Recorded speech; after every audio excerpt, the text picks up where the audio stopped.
अब ज्यों ज्यों बालक बड़ा होता जावे, ब्राह्मण की चिंता बढ़ती जावे। बालक इतना सुंदर, शिव जैसा। शिव कैसे हैं?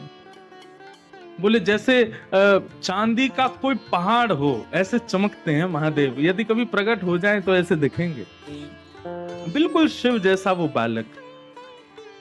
उसकी क्रियाएं, उसकी मुस्कान, उसकी अलकावली, उसका मुखमंडल, सबको देख करके सुख लगता है। पिता नित्य चिंता करते हैं कि ऐसे बालक का क्या फायदा, 5 साल बाद तो चले जाना है।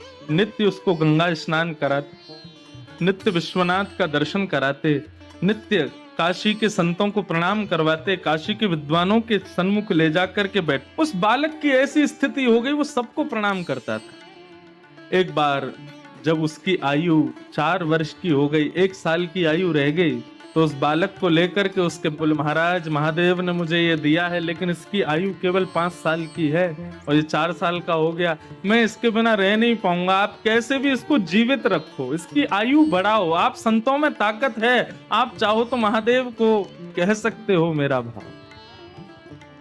बोले यदि तुम चाहते हो ये बालक जीवित रहे, तो इस पर संतों की इतनी कृपा हो जाए, इतनी कृपा हो जाए कि उस कृपा को महादेव चाहते हुए भी कभी नष्ट ना कर पाए।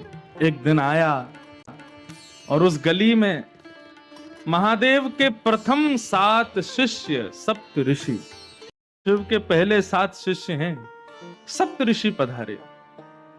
जैसे ही सप्त ऋषियों को उस बालक ने प्रणाम किया, सप्त ऋषियों ने आशीर्वाद दिया, चिरंजीवी भव। सप्त ऋषि हैं, महादेव के शिष्य हैं। ब्रह्म वाक्यम जनार्दनम, ब्राह्मण की वाणी जनार्दन की वाणी होती है। और मैंने ऐसा सुना है कि ब्राह्मण की वाणी को भगवान भी नहीं काट सकते। अब मेरे बालक की जिम्मेवारी आपकी है, 5 साल का ये हो जाए, इसका यदि बाल बाका हुआ तो पूरे नगर में ढिंडोरा पीटूंगा कि ब्राह्मणों की, ऋषियों की बात मत मानना, ये झूठ बोलते हैं। सप्त ऋषि बोले, इस गली में लेके कौन आया था हमको? ब्राह्मण ने अपने बालक का हाथ ऋषियों के हाथ में दिया, बोले अब इसकी रक्षा आप करो।